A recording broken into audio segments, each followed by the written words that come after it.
राजीव जी, इसको बीच बीच में यहाँ पर भी ले आना। Very good morning. आपकी स्ट्रेंथ इतनी ज़्यादा है यहाँ पर, और आरकेएसजी तो फेमस ही अपनी स्ट्रेंथ के लिए है, ना केवल बच्चों के नंबर्स की स्ट्रेंथ की कि यहाँ पर ज़्यादा बच्चे हैं, बल्कि मेंटली और academically you are very strong. तो एक बार जोर से कहेंगे good morning. My name is Dr. Vinay Gupta, and right now I am currently serving in District Civil Hospital Kaithal and District Mental Health Program as Monitoring and Evaluation Officer. And as your teacher has already introduced, that by orders of Honorable Chief Judicial Magistrate under District Legal Services Authority, me and with me, a person designated as Advocate Panel on District Legal Services Authority will not only guide you and inform you about Drug Awareness and Wellness Navigation Scheme for availing you about your fundamental rights and duties, and as a part of Health Department Kaithal, I will be informing you some psychological effects on your mind. I know that you have some difficulty in understanding English language, but as a part of introduction, a formal introduction, I am just telling you that. तो जैसा कि अभी आपके teacher ने बताया कि district legal service authority की तरफ से 2 लोगों को डेजिग्नेट किया गया है, एक एडवोकेट पैनल और एक doctor from civil hospital Kaithal. तो उस सीरीज में 5 स्कूल्स में लेक्चर को प्लान किया गया 18 अगस्त से 22 अगस्त तक, और आज आपके स्कूल में हमारा लास्ट सेशन है इन 5 दिन का। और हमारी बातों को ध्यान से आप इसलिए सुनना कि ये सिर्फ एक theoretical part of your life नहीं है, ये कोई क्लास नहीं है। इसके आने वाली आपकी लाइफ में प्रैक्टिकल एस्पेक्ट्स होने वाले हैं। आपकी थिंकिंग, आपकी सोच, आपकी आदतों, आपकी लाइफ को बदल सकने वाली कोई भी बात हो सकती है, बशर्ते कि आप उसे अपने कानों से माइंड तक ले जाएं और माइंड से लॉन्ग टर्म मेमोरी में और लॉन्ग टर्म मेमोरी से अपने एक्सपीरियंस में उतारने की कोशिश करें। तो आइए जानते हैं सबसे पहले mechanism of addiction, rehabilitation, withdrawal symptoms और रिलैप्स के बारे में। चाहे किसी व्यक्ति को नाखून चबाने की आदत हो, चाहे किसी व्यक्ति को मूवीज देखने की आदत हो, चाहे किसी व्यक्ति को मोबाइल एडिक्शन हो, जिसमें कि वो स्नैपचैट, फेसबुक, इंस्टाग्राम, व्हाट्सएप, ये रील्स देखने की आदत हो, इन सभी एडिक्शंस का एक ही मैकेनिज्म है। और ये मैकेनिज्म आपके लिए जानना इसलिए जरूरी क्योंकि आजकल के यंगस्टर्स कई बार ऐसे रिलेशंस में चले जाते हैं, उन रिलेशनशिप्स और उस पर्सन की एडिक्शन से भी हमारा माइंड इतना ग्रसित हो जाता है कि हमारी पूरी लाइफ एक ड्रग एडिक्ट की तरह खराब हो जाती है। तो कौन कौन बच्चा सुनना चाहेगा mechanism of addiction? Raise your hands. Thank you. हमारी बॉडी 2 तरह के जो चीजों से मिलकर, प्लीज लिसन हियर केयरफुली। अब आपको एक और फैक्ट बता देता हूं क्योंकि आपने बीच में बोल दिया, जितना आप बीच में बोलेंगे उतना ही आप सेशन को लंबा करते चले जाएंगे। साइकोलॉजी का एक सबसे इंपॉर्टेंट फैक्ट है कि जहां पर हमारी बॉडी फिजिकली प्रेजेंट है, अगर हमारा माइंड वहां से मेंटली एब्सेंट है, तो that means you are developing some kind of mental health disorder. इसका मतलब आपका माइंड और आपकी बॉडी एक दूसरे के साथ कोऑर्डिनेट नहीं कर पा रही है, और आने वाले टाइम में आपको एंजाइटी, डिप्रेशन या अल्जाइमर्स डिजीज का सामना भी करना पड़ सकता है। तो इससे पहले कि आप लोग उस डिजीज की तरफ बढ़ें, आप लोगों को अपनी कंसंट्रेशन हमेशा स्पीकर की तरफ रखनी चाहिए। और आपकी नॉलेज के लिए एक और बात बता दूं आपको पता है कि आज से 20 साल पहले एक ह्यूमन बीइंग का एवरेज अटेंशन स्पैन क्या होता था? एवरेज अटेंशन स्पैन होता है कि कितनी देर तक हम किसी चीज में ध्यान लगा सकते हैं। एवरेज अटेंशन स्पैन हुआ करता था 2 मिनट 36 सेकंड, यानी 2 मिनट 36 सेकंड तक हम किसी एक चीज पर केंद्रित रह सकते थे। लेकिन आज 20 साल बाद इस मोबाइल और सोशल मीडिया की दुनिया में आज पता है हमारा एवरेज अटेंशन स्पैन क्या है? It's less than an Instagram reel. सिर्फ 46 सेकंड्स का हमारा एवरेज अटेंशन स्पैन है। तो इस तरह का दिमागी तौर पर हम लोगों ने अपने आप को मेंटली डिसेबल कर लिया है। अब आप सोच लीजिए। तो आइए चलिए जानते हैं कि क्या है मैकेनिज्म ऑफ एडिक्शन, किसी भी चीज की आदत हमें कैसे लगती है, रिहेबिलिटेशन, उस आदत से हम कैसे एक व्यक्ति को वापस लाते हैं, और उस आदत को छुड़वाने में कौन कौन से विड्रॉल सिम्टम्स आते हैं, और कैसे एक व्यक्ति रिलैप्स में चला जाता है, एक आदत से छूटने के बाद भी उस आदत में वापस पड़ जाता है। हमारी बॉडी दो तरह के स्ट्रक्चर से मिलकर बनी है। नंबर वन, हमारा फिजिकल स्ट्रक्चर, जिसमें हमारे सभी सिस्टम्स आते हैं, respiratory system, cardiovascular system, muscular system, lymphatic system, immune system, skeleton system, ये सभी सिस्टम्स मिलकर हमारी बॉडी के फिजिकल स्ट्रक्चर ढांचे को बनाते हैं। लेकिन एक व्यक्ति वॉइड है, नल एंड वॉइड है, सिर्फ एक रोबोट है अगर उसके अंदर क्या ना हो, अगर उसके अंदर इमोशंस ना हो। आपने देखा होगा, हमें डर भी लगता है, हमें गुस्सा भी आता है, हमें खुशी भी होती है, हमें दुख भी होता है, हमें याद भी आती है, मेमोरीज भी बनती हैं। That is all because of hormones. और हॉर्मोन्स हमारी बॉडी के सॉफ्टवेयर को बनाते हैं। और जो हमारी खुशी को कंट्रोल करने वाले हार्मोन्स हैं, जिन्हें हम रिवॉर्ड हार्मोन्स बोलते हैं, किसी इनाम के मिलने पर मिलने वाली खुशी, या कोई भी चीज जो हमें सेटिस्फाई कर रही है उससे मिलने वाली खुशी को कंट्रोल करने वाले तीन तरह के हार्मोन्स होते हैं, डोपामीन, सीरोटोनिन एंड इनिबिन। और डोपामीन हमारे ब्रेन में किस तरह से काम करता है जरा जानिए, कि इतना कॉम्प्लेक्स और इतना सेंसिटिव ये सिस्टम है, जिसके साथ आप डेली खेलते हैं, डेली आप उसका मजाक उड़ाते हैं, इसीलिए आपको बताने की जरूरत है। डोपामिनर्जिक पाथवेज हमारे माइंड में, हमारे ब्रेन में 6 तरह के होते हैं। Mesocortical dopaminergic pathway, mesolimbic dopaminergic pathway, tuberoinfundibular dopaminergic pathway, nigrostriatal dopaminergic pathway, thalamic dopaminergic pathway and hypothalamospinal dopaminergic pathway. और इसके अंदर जो सबसे इंपॉर्टेंट पाथवे होता है वो है मीजोलिम्बिक डोपामिनर्जिक पाथवे, जो उस रिवार्ड को आपके इमोशंस और आपके बिहेवियर से जोड़ता है। जैसे ही आपको किसी चीज की सबसे पहले आदत लगती है, आप देखते होंगे कि आप जब भी पार्टी करने के लिए बैठते हैं, आपका माइंड किस चीज के लिए क्रेव करता है? पिज्जा के लिए, समोसा के लिए, टेस्टी चीज के लिए। ध्यान से समझना इस कंसेप्ट को, because you will simplify your addictions with this concept. आपका माइंड क्रेव करता है कोल्ड ड्रिंक के लिए, कोक के लिए, पेप्सी के लिए। क्यों? क्योंकि उनके इंग्रेडिएंट्स को इसीलिए डिजाइन किया गया है कि वो आपके डोपामिनर्जिक पाथवे को अफेक्ट कर सकते हैं। मीजोलिम्बिक पाथवे हमें बेसिकली नेचर ने 3 चीजों के लिए दिया था। Number 1, food. जैसे ही हम खाना खाते हैं, हमारे ब्रेन को एक सेटिस्फेक्शन मिलती है, हम सेटिस्फाई फील करते हैं, हम हंगर को बुझा हुआ महसूस करते हैं, भूख को मिटा हुआ महसूस करते हैं, तो हमारा माइंड सेटिस्फाई हो जाता है। नंबर 2, जो प्राइमरी फैक्टर हमें डोपामिनर्जिक सिस्टम दिया गया मीजोलिम्बिक, वो दिया गया सेक्सुअल इंटरकोर्स के लिए, कि अगर मेल और फीमेल एक दूसरे की तरफ अट्रैक्ट नहीं होंगे, डोपामिन रिलीज नहीं होगा, तो कैसे हमारी स्पीशीज आगे बढ़ेगी। और नंबर 3 जो हमें डोपामिनर्जिक सिस्टम दिया गया मीजोलिम्बिक, वो दिया गया अपने बच्चों को पालने के लिए, क्योंकि अगर सेक्सुअल इंटरकोर्स के बाद पैदा हुए बच्चों की केयर ही पेरेंट्स नहीं करेंगे, तो वो कैसे उन बच्चों को सर्वाइवल हो पाएगा। So there were 3 basic primary factors that why nature has provided you this mesolimbic dopaminergic system, reward system, या खुशी देने का आपको सिस्टम क्यों किया गया था। लेकिन हम ह्यूमन बीइंग्स ने during the course of evolution, जैसे जैसे हम इवोल्व होते चले गए, इस मीजोलिम्बिक डोपामिनर्जिक सिस्टम को सेकेंडरी फैक्टर्स से जोड़ दिया। जैसे मूवी देखने से अब हमें खुशी मिलती है, डोपामिन रिलीज होता है, हम मूवी देखने जाते हैं, 3 घंटे मूवी देखते रहते हैं। हम कोल्ड ड्रिंक पीने से खुशी महसूस करते हैं, क्योंकि कोल्ड ड्रिंक के इंग्रेडिएंट्स क्या होते हैं? Caffeine and sugar. आप कभी कोल्ड ड्रिंक की बोतल को पलटकर देखना, उसके पीछे इंग्रेडिएंट्स लिखे होते हैं, उसमें लिखा होता है it does not contain any fruit, it contains carbonated water, sugar, caffeine.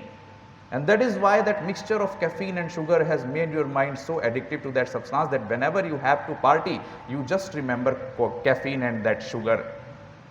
कई लोगों को चाय पीने की आदत हो जाती है, होती है ना चाय पीने की आदत, because that all is acting on your mesolimbic dopaminergic system. और यही हाल होता है जब हम रिलेशनशिप में किसी व्यक्ति के एडिक्ट बन जाते हैं, because that person again gets linked to our dopaminergic system, mesolimbic dopaminergic system. जैसे जैसे हम उस व्यक्ति के साथ इन्वॉल्व होते जाते हैं, फोन पर बात करते हैं, मिलते हैं, कोई भी एक्टिविटी करते हैं, हमारा mesolimbic dopaminergic system dopamine secrete करता है, और वो डोपामीन मिड ब्रेन के बेसल गैंग्लियन से सिक्रीट होकर वेंट्रल टेगमेंटल एरिया से होता हुआ आपके प्री फ्रंटल कॉर्टेक्स पर आ जाता है, और वो डोपामीन आपके प्री फ्रंटल कॉर्टेक्स पर आपके एक्शंस को इन्फ्लुएंस करने लगता है। इसीलिए आपके एक्शंस इन्फ्लुएंस होते हैं आपकी मेमोरीज के बेस पर। जैसे ही पार्टी का अवसर आता है तो आपका ब्रेन कहता है मेमोरी से निकालकर कि सबसे ज्यादा डोपामीन मेरे को डोमिनोज के पिज्जा से ही सीक्रेट होता है, इसीलिए आपका एक्शन जाता है, आप डोमिनोज को कॉल करते हो, जोमेटो की ऐप खोलते हो और मंगवाते हो डोमिनोज का pizza, because you have linked your dopamine system to that Domino's pizza, you have linked your dopaminergic system to that cold drink, that Coke. और हम ये चीजें क्यों बता रहे हैं? जितना भी प्राइमरी फैक्टर से रिलीज होने वाला नेचुरल तरीके से डोपामीन रिलीज होता है, आप देखिए खाना खाते हैं आपको बहुत ही नेचुरल संतुष्टि मिलती है, बच्चे पेरेंट्स पालते हैं उनको बहुत ही नेचुरल संतुष्टि मिलती है, लेकिन आर्टिफिशियल तरीके से जनरेट किया हुआ डोपामीन आपको उस नॉर्मल तरीके से सिक्रीट हुए डोपामीन से कम खुशी नहीं देता है, ज्यादा खुशी देता है। इसीलिए आपको नेचुरल कामों में अब अच्छा नहीं लगता है। अगर आप कहते हैं ना बच्चे सब्जी नहीं खाते हैं, रोटी नहीं खाते हैं, ये तो मसालेदार चीजें ही खाता है, बिकॉज आपकी टेस्ट बड्स के थ्रू जो मैसेज गया हुआ है ब्रेन को, वो ये गया हुआ है कि इस मसालेदार चीज से ही डोपामीन ज्यादा सिक्रीट होता है और उस सिक्रीशन से आपको ज्यादा खुशी मिलती है। इसीलिए स्लोली आपका जो इंटरेस्ट है वो कम होता जाता है नेचुरल चीजों की तरफ। अब आप देखिए कि कोई पढ़ाई करने से अगर आपको कोई चीज मिलने वाली है, पढ़ाई करने से आपको पता है मैं डॉक्टर बनने वाला हूं, मुझे रिवार्ड मिलेगा, आपका रिवार्ड सिस्टम एक्टिवेट होता है नेचुरल तरीके से, that whenever I will take medical stream, whenever I will study for 11 hours, 12 hours, then I will get a reward in the form that I will be a doctor one day. That is a natural dopamine system. लेकिन जब आप उसको mobile addiction को अपनी secondary dopaminergic system से जोड़ देते हैं तो आप देखिए आपकी मोबाइल एडिक्शन उस डोपामीन के सिस्टम को इस तरीके से प्रभावित करती है कि आपका पढ़ाई से मोह भंग हो जाता है। आपको डॉक्टर बनने का रिवार्ड जो डोपामीन दे रहा था वो मोबाइल एडिक्शन में इतना डोपामीन सिक्रीट होता है कि you slowly forget your dream to become doctor, you are diverted, you are distracted. Whenever you get in relationship in school time, your dopaminergic system starts to link with that relationship partner and you slowly get distracted from your studies. Therefore, the students who are engaged in these kind of activities of using Facebook, Instagram, WhatsApp or Snapchat, and those persons who check reels day by day, उनके अंदर अपनी normal natural activities के प्रति interest खत्म हो जाता है, उन लोगों के अंदर डिप्रेशन के सिम्टम्स आने लगते हैं। अब आइए, बोर हो रहे हो क्या? बोर तो नहीं हो रहे ना? ठीक। तो जैसे जैसे एक व्यक्ति के अंदर वो सेकेंडरी फैक्टर से डोपामिनर्जिक सिस्टम जुड़ जाता है, उसका अपने प्राइमरी फैक्टर से ध्यान मोह भंग हो जाता है। अब सेम होता है ड्रग्स के साथ। ड्रग्स कई तरीके के होते हैं जिसके अंदर निकोटीन कंटेनिंग ड्रग्स, जैसे कि बीड़ी, सिगरेट, सिगार, चैनी, खैनी, गुटखा, उसके अंदर निकोटीन होता है। जैसे ही वो निकोटीन आपकी बॉडी में जाता है, आप पहली बार कोई सिगरेट ट्राई करते हैं, आप गुटखा खाते हैं, whenever that by product nicotine enters your body, वो सीधा किक करता है आपके ब्रेन के मीजोलिम्बिक डोपामिनर्जिक सिस्टम को और वो उसको किक देता है।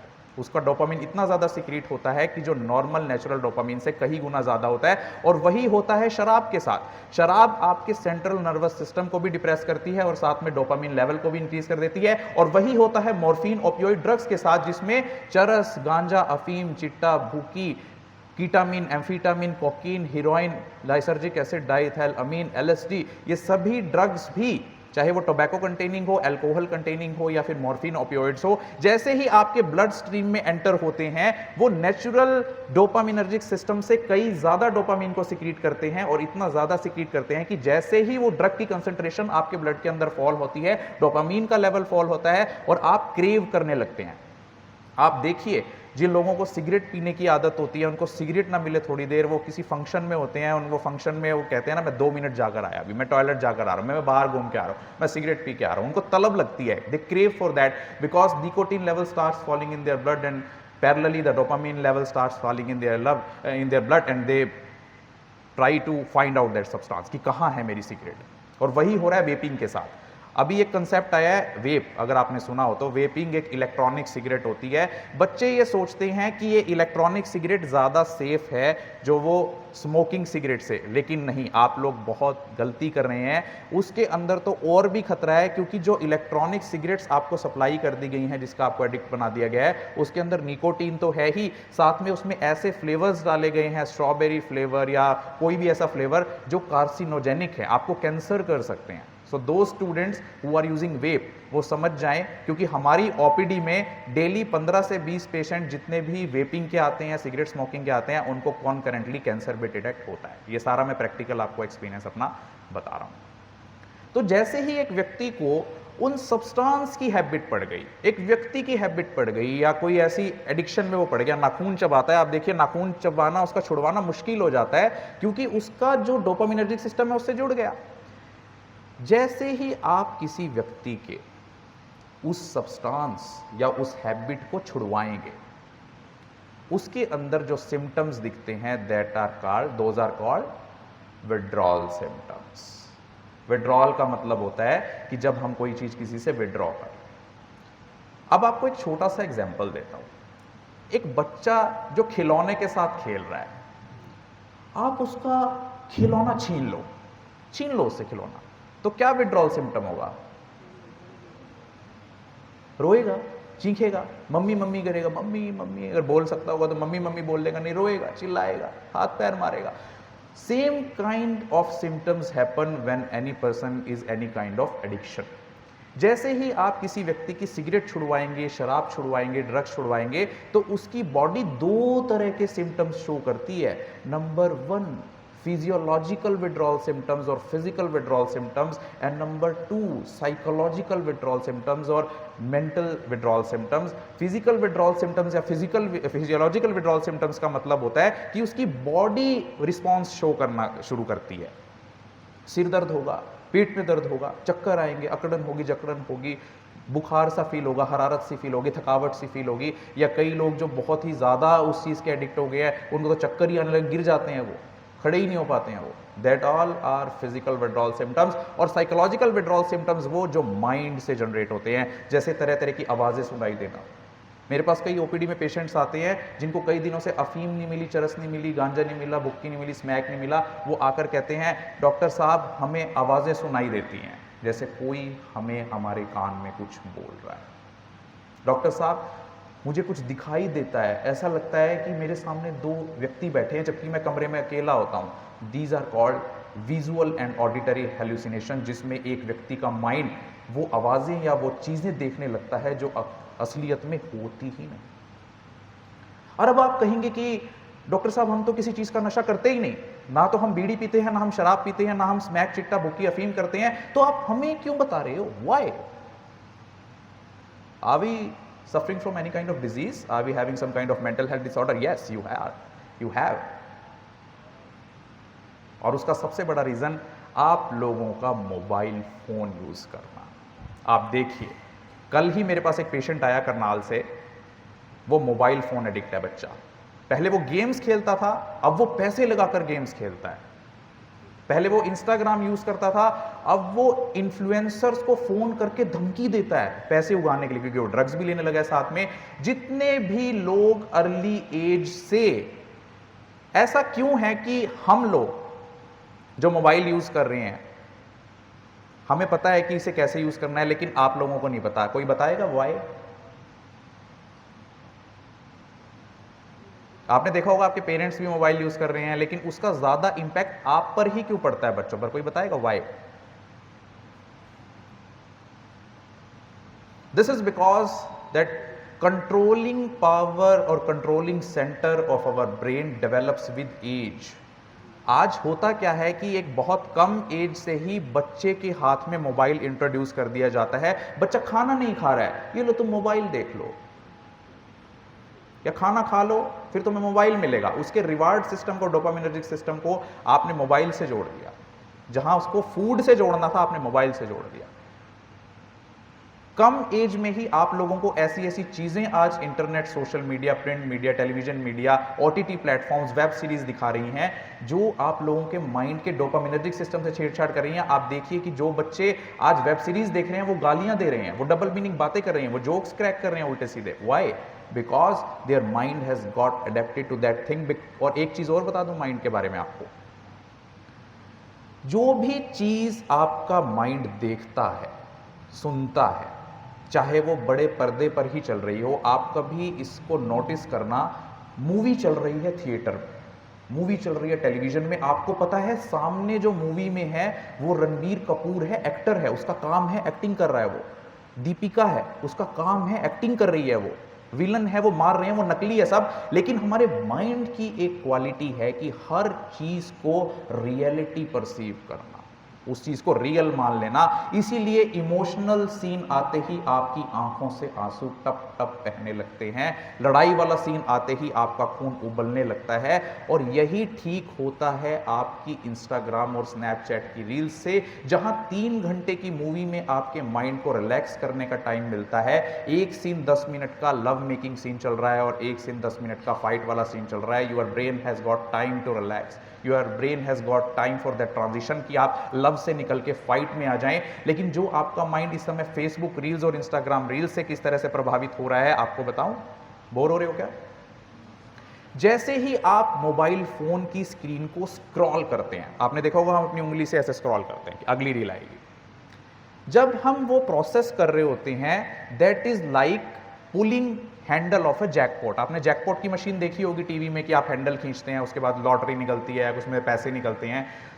Scrolling of screen, the action of our fingers scrolling the screen is like pulling the handle of a jackpot machine, and the reel that comes, जो उसके बाद जो रील आती है, that is a kind of lottery, कि आपने उस scroll से कौन सी रील पाई, आपके माइंड में उससे क्या इफेक्ट हुआ। और यही बार बार scrolling of screen and reel से आपके माइंड के अंदर डोपामिनर्जिक सिस्टम का बैलेंस बिगड़ जाता है। आप देखिए, आप किसी व्यक्ति को ऑब्जर्व कीजिएगा, क्योंकि आप खुद को तो ऑब्जर्व कर नहीं रहे होते। कोई व्यक्ति जो रील यूज कर रहा होता है, रील देख रहा होता है, वो कभी कभी हंसता है और कभी कभी सीरियस हो जाता है, बिकॉज उसका जो माइंड है वो उसे मिमिक कर रहा है, उसके माइंड पर उस रील का रियलिस्टिक इंपैक्ट पड़ रहा है और इमोशन के तौर पर वो उसे एक्सप्रेस कर रहा है। और दीज फास्टली, इतनी जल्दी उस जैकपॉट का स्विच ऑन और स्विच ऑफ हो जाना आपके माइंड को बिल्कुल एग्जॉस्ट कर देता है, आपके माइंड की न्यूरोप्लास्टिसिटी को बिल्कुल एग्जॉस्ट कर देता है और आपको धीरे धीरे डिजिटल डिमेंशिया की तरफ ले जाता है। मैं दावे के साथ कह सकता हूं, आपको दावे के साथ, क्योंकि मैंने अब तक 20,000 से ज्यादा पेशेंट्स देखे हैं मोबाइल एडिक्शन के, दावे के साथ कह रहा हूं कि जितने लोग मोबाइल चलाते हैं बहुत ज्यादा देर, उनके अंदर डिजिटल डिमेंशिया डेवलप हो रहा है, आप चीजें भूलने लगे हैं। अगर मैं आपको पूछूं कि कल सबसे बेहतर रील आपने कौन सी देखी, आपको कोई रील याद नहीं आएगी, नो वन। और एग्जैक्टली तो बिल्कुल ही कोई भी नहीं। चलो आप बता सकते हो कि एक लड़की थी, ऐसे खेल रही थी, ऐसे कूद रही थी, बट एग्जैक्टली नहीं, because you all have developed digital dementia. और इसीलिए आजकल बच्चों के अंदर एल्जाइमर्स डिजीज डेवलप हो रही है। जो केसेस पहले ओल्ड एज में आते थे वो आजकल यंग एज में आने लगे हैं, भूलने की बीमारी के।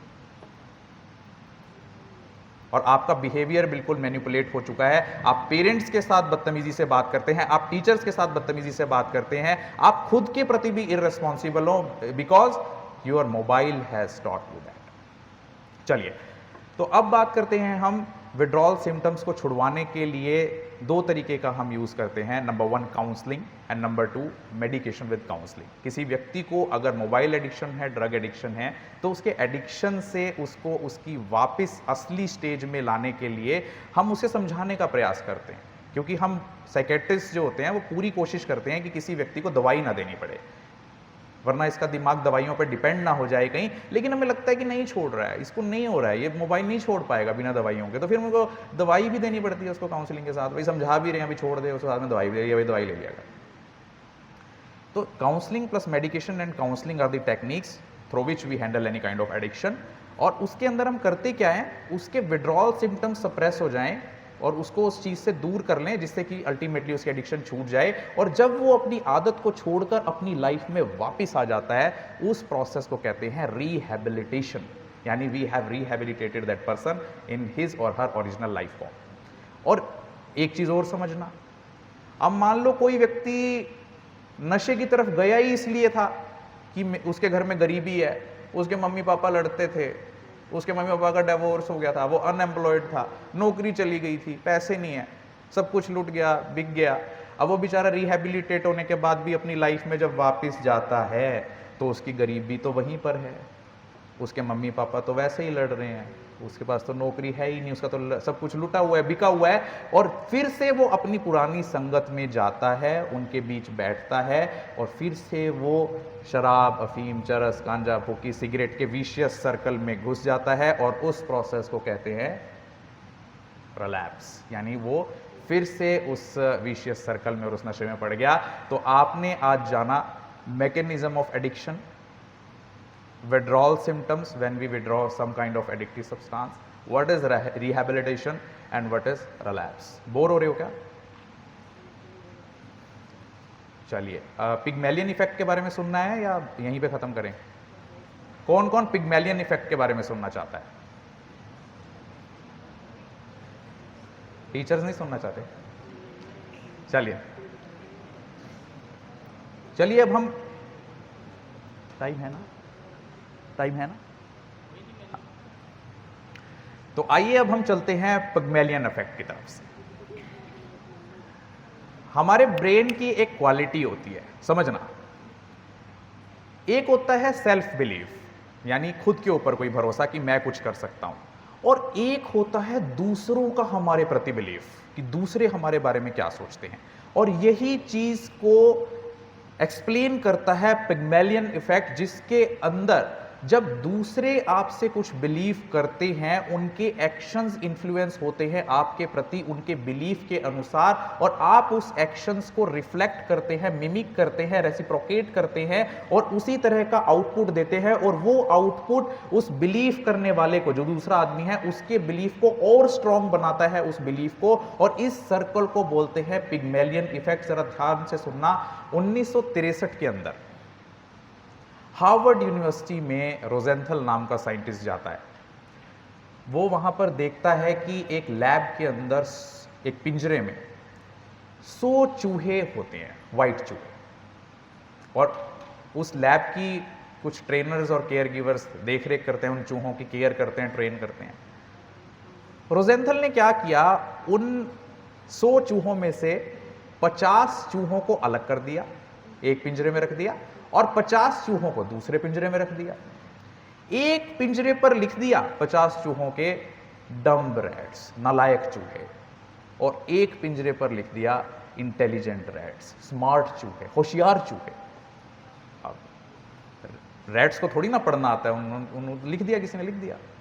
तो जो वहां के केयर गिवर्स थे, ट्रेनर्स थे, उन्होंने जब उस लेबल को पढ़ा तो उन्होंने सोचा भी रोजेंथल कोई मूर्ख आदमी तो है नहीं, इतना बड़ा साइंटिस्ट है, तो जरूर इन चूहों में कुछ खास बात होगी, ये नालायक हैं, और जरूर इन चूहों में भी कोई खास बात होगी कि ये होशियार हैं।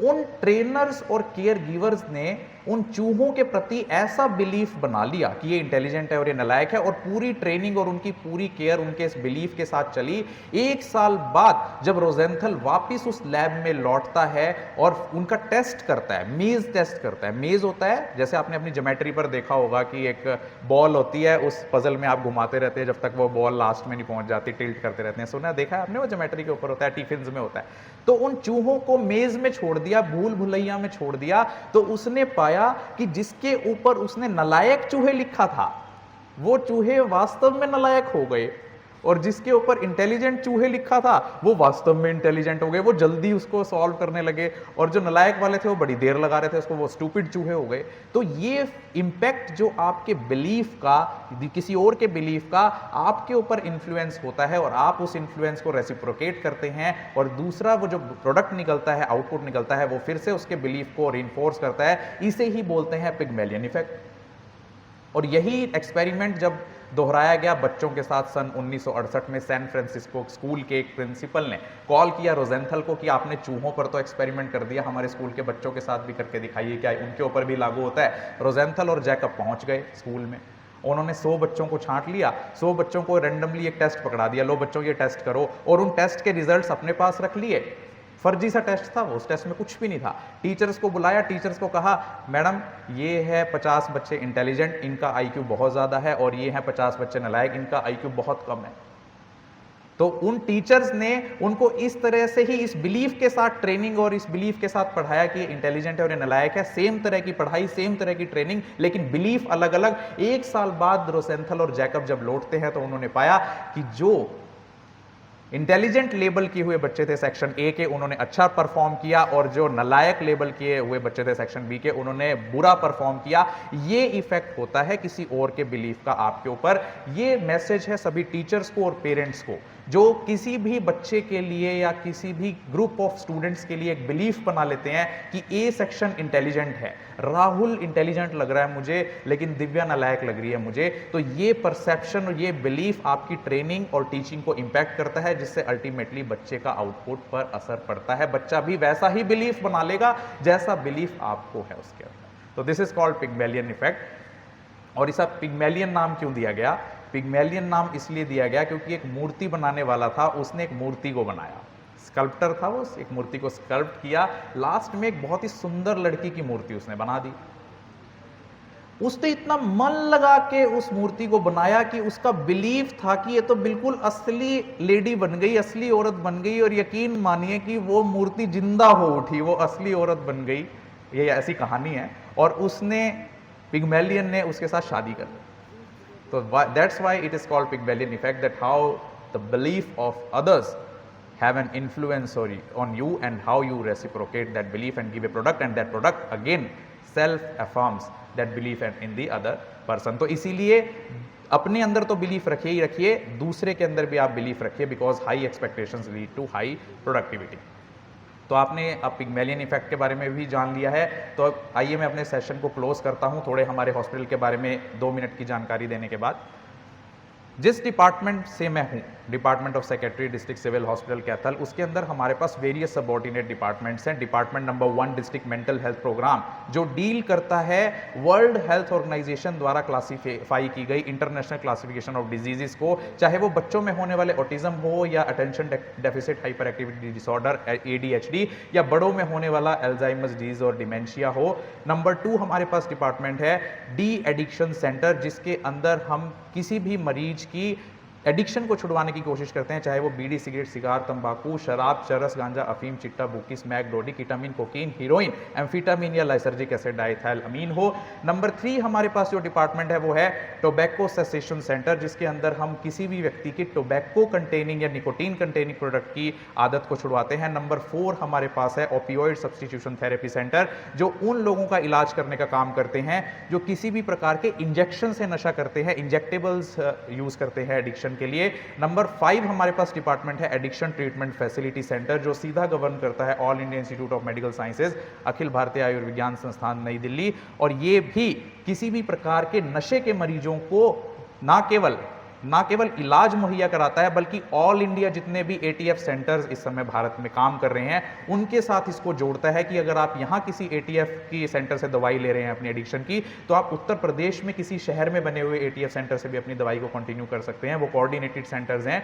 नंबर 6 हमारे पास जो डिपार्टमेंट है वो है ICTC, integrated counselling and testing centre, जो हर मरीज को टेस्ट करता है आफ्टर काउंसलिंग कि कहीं उसको HIV वायरस का इन्फेक्शन तो नहीं है, ह्यूमन इम्यूनोडेफिशिएंसी वायरस, और या कहीं उसको एड्स तो नहीं है, एक्वायर्ड इम्यूनोडेफिशिएंसी सिंड्रोम। और उसको टेस्ट करने के बाद जो हमारे पास अगला डिपार्टमेंट है वो है ART centre, anti retroviral therapy centre, जहां पर पॉजिटिव पाए गए एड्स के मरीज की दवाई हम चलाते हैं फ्री ऑफ कॉस्ट। और अगला डिपार्टमेंट हमारे पास है national viral hepatitis control programme NVHCP, जो हेपेटाइटिस बी और हेपेटाइटिस C की टेस्टिंग के बाद उनको पॉजिटिव पाने के बाद 3 महीने की या 6 महीने की दवाई उनकी जरूरत के हिसाब से चलाता है। So this is the all classification of my department in which I serve. It was a very fruitful lecture, and I am very thankful to all of you students that you have listened very silently and carefully. And the strength of students are quite good, but still you have maintained discipline, and I am very thankful to the teachers, staff, principal ma'am of your school that they have given us a chance to visit your school and deliver this lecture in association with District Legal Services Authority as per the orders of the Chief Judicial Magistrate cum Secretary District Legal Services Authority. Thank you very much.